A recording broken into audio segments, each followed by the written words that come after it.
पापा बीमार थे, तो जब उनकी डेथ हुई तो हम 4 बहन भाई एक बाइक पे आते जाते थे। जब हमें प्रॉब्लम हुई आने जाने में तो मैंने सोचा कि ये प्रॉब्लम हमारी कैसे खत्म हो सकती है। तो मैंने भाई से ज़िद की मुझे बाइक सिखाएं। उन्होंने मुझे बाइक सिखाया, तो अब हम लोग सिस्टर आ जा सकती हैं बाइक पे।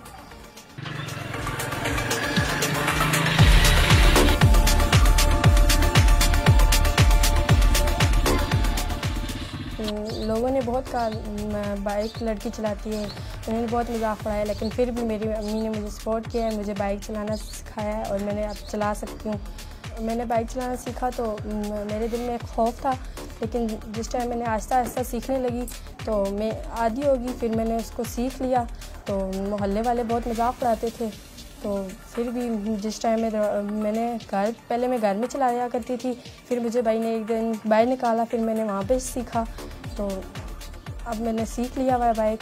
लेकिन फिर भी मोहल्ले वाले मजाक उड़ाते हैं, लेकिन फिर भी मैं चलाती हूँ बाइक। माशा जब आपको जो भी बोले, लेकिन आपने हिम्मत नहीं हारनी, आपने सीखना चाहिए अपनी सहूलत के लिए। मैंने बाइक चलाना सीख लिया है, लेकिन यहाँ पे आज़ाद कश्मीर में कोई एक्सेप्ट नहीं करता था इस चीज़ को, लेकिन अब आहिस्ता आहिस्ता वो एक्सेप्ट कर ले और अब मैं चलाती हूँ बाइक, बहुत इजीली चला सकती हूँ। तो मैंने अपनी बेटी को बाइक इसलिए सिखाया है कि मेरा घर सिटी से दूर है, तो स्कूल आने जाने में बहुत मसला होता था। तो अब ये सीख लिया ने, अल्लाह का शुक्र है, खुद आती जाती है स्कूल। लोगों ने बहुत बातें भी की, बहुत लोग करते हैं कि बच्चियाँ क्यों चढ़ी हैं बाइक पे। मैं कहती हूँ कि ये खुद अपने पाँव पे खड़ी हुई है। मेरा एक बेटा है, वो मुश्किल से नहीं वो इतना कर सकता ना। अब अल्लाह का शुक्र है मेरी बेटियाँ खुद आती जाती हैं, साथ छोटे भाई को भी कभी कभार ले आती हैं।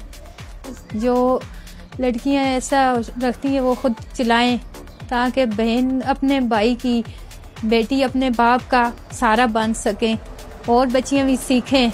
ये अच्छी बात होती है, अपने पाँव पे खड़ा होती हैं बच्चियां, तो खुशी की बात होती है। अब मुझे कितने लोग बातें करते हैं, मैं कहती हूँ नहीं अच्छा है। अब बहुत सारे लोग खुश भी होते हैं, कहते हैं अच्छी बात है, अपने पाँव, बाप नहीं है सर पे, अपने पाँव पे खड़ी हैं।